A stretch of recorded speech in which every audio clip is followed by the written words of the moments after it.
abaturano bagirangwa iby'ubwegesi imihanda amizi amashanyarazi emishuburo n'entunguka yabona zikarema ahabwo kugira ngo binjo mu bebembezi kubarukwebwa akaruru babuzamisho abasajja abamu bajja ne batugamba tugenda baleetera enkoko mulunde tugenda bakolera kino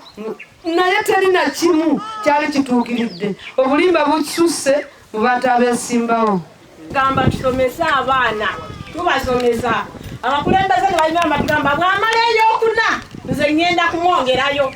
era bw'akola bw'ati muleeta omwana oyo mwongereyo naye nze tuusiza emirundi ng'esatu ku disitulikiti omwana wange twali yali amukwatidde kwa yamala ey'okuna teyayita bulungi naye ndaba mutusomesa abaana abaffe batudde mu kyalo noba oli omuntu wa hansi oli omuwejere kitwa abakyara twine abaana amashomero osanga nk'emmere yitu yadiba yaguresheko ahabw'enshonga y'emihanda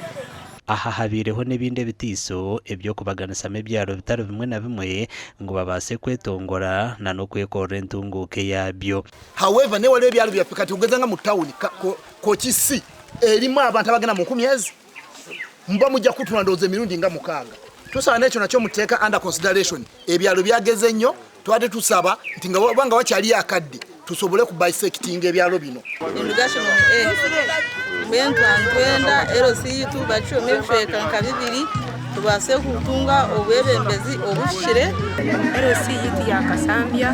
nani nyenda kuchaya erosi yitu ebase kuchwa mu erosi abo kwa erosi yitu ni erosi mpango erwa abantu bingi kandi obuhereza tuburukuma abatura abarukushabiriza besimbireho mbwire bw'akaruru nabo bahabwirwe itobagazo nango bunu ntuturyo muka orabozo bajyango hatsingwito hatsigota